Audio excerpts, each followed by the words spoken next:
Thanks very much for being on the programme, Mr Burnham. So Welcome. We just mentioned there the devolution deal. It's seen as a bit of a trailblazer. What are you going to do with the new powers?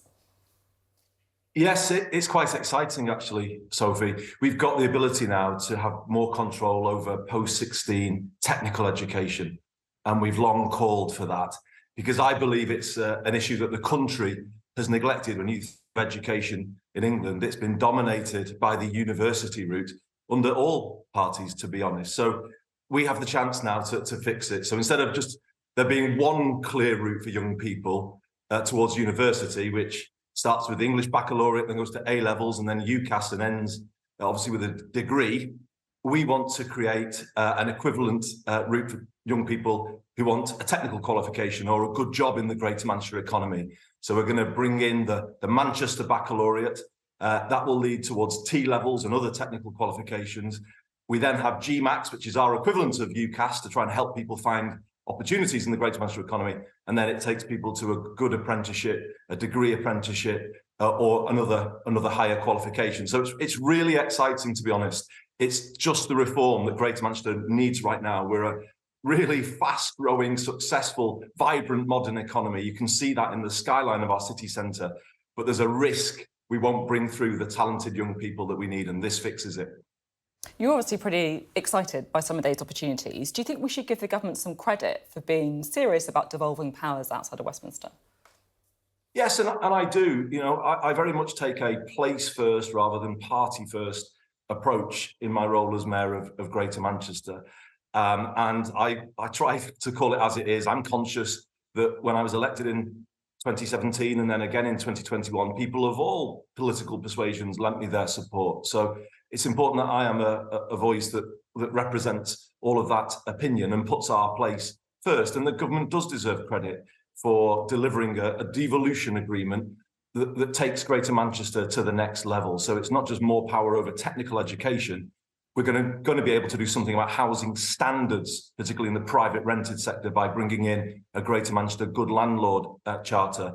Also, people know we've been on with a major reform of public transport. Next month, I will put out a London-style integrated fare structure that will make public transport cheaper in Greater Manchester. And in time, we can bring the trains into that integrated system. It was a bit of a victory for the mayors, I have to say, last week when the Transport Secretary agreed to our request to bring Transpennine Express under public control. That gives us a real opportunity now to reshape the railways in the north and make them work much better for the public. There's going to be more scrutiny too of your role, right, including from committees of local MPs. And Sky News recently did a story about a police and crime commissioner who triggered 2 police investigations into his political opponents. Do you think that there is a risk that as we give more power to local bodies, whether that's police and crime commissioners, whether that's mayors, and partly, of course, because of frankly, the decimation of local press, that there is a risk about scrutiny and holding people to account properly? Yes, I do, and I worry about it because devolution in England is working. It really is working. Just look at the positive energy that's flowing around Greater Manchester right now. We are beginning to see the rebalancing of the UK economy, and it's a great thing. And obviously, when you have power at this level that we have, you can make change from the bottom up with people. And I think Keir Starmer was touching on these themes yesterday. It's really working, and I would hate to see it derailed by some corrupt practices of the kind that you're mentioning. So when I was in the discussions with the government, and they were saying that they wanted stronger accountability structures and arrangements, and actually Conservative MPs in Greater Manchester were saying the same thing, that they were unhappy with power being given without the checks and balances. And I agreed with them, to us. And I said to the government, look, you go as far as you like. That's the deal. If we get more power, I don't mind at all, being hauled before any parliamentary committee. And in fact, what I've suggested is that the government sets up a Greater Manchester Grand Committee in Parliament, similar to the Scottish Grand Committee and the Welsh Grand Committee, so that it can be full scrutiny of what we're doing. So you were right to raise that issue, but we don't fear it at all. Now, I just want to talk to you a bit about national politics, if I may, because obviously Labour did rather well at the local elections. It seems pretty clear that right now, if the polls and if the local elections were projected onto the House of Commons, it would be Keir Starmer in number 10, but not necessarily with a majority. What is your take on this whole row about whether Keir Starmer should rule in or out a coalition with the Lib Dems? What do you think? Well, I don't think he needs to at this point in time. He needs to set out his own stall. And he's doing that, and he did that yesterday.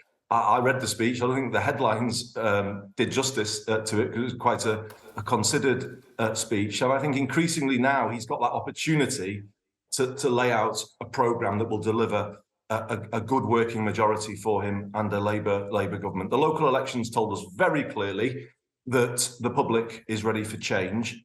And I think it also said it's not yet, in the position where it's completely clear that it's a majority Labour government. But I think we will get there. And that's the next phase of the project that I think Keir and the Shadow Cabinet are building. And I hope they can draw on some of the things that we're doing. I think it would be a mistake to suggest this will be like 1997 all over again.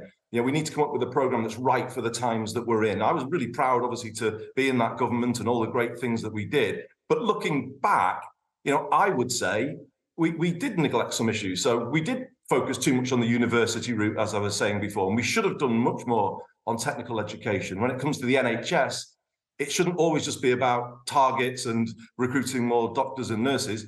We should have fixed social care when we were in power, and I'd like to see a radical agenda kind of developed around that as well. Or if you take housing, promoting home ownership is an important thing, but if you do that on its own, you'll still have a housing crisis. And actually, you need a housing policy that's about building more modern council homes, social homes, and also, as I said before, getting serious about housing standards in the private rented sector and much stronger regulation there. So develop an agenda that's right for now, and Labour will get that majority government. And so it's exciting times for the party.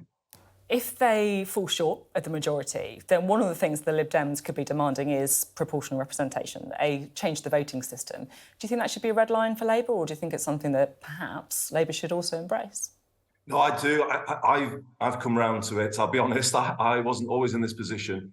But when you step outside of Westminster, you look at things afresh. And, I've looked at how power doesn't really flow properly throughout this country. The first past the post system, I think, hands more power to the establishment than it does to MPs, actually, but beyond that, to people.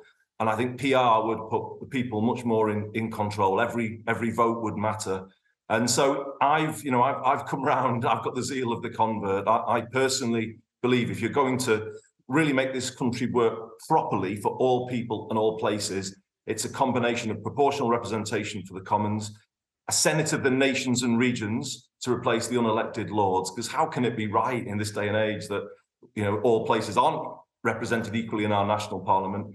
And then thirdly, I would have maximum devolution of power to the regional or city region level, like we've got in Greater Manchester. That would make the country work much better, make it much fairer for everybody.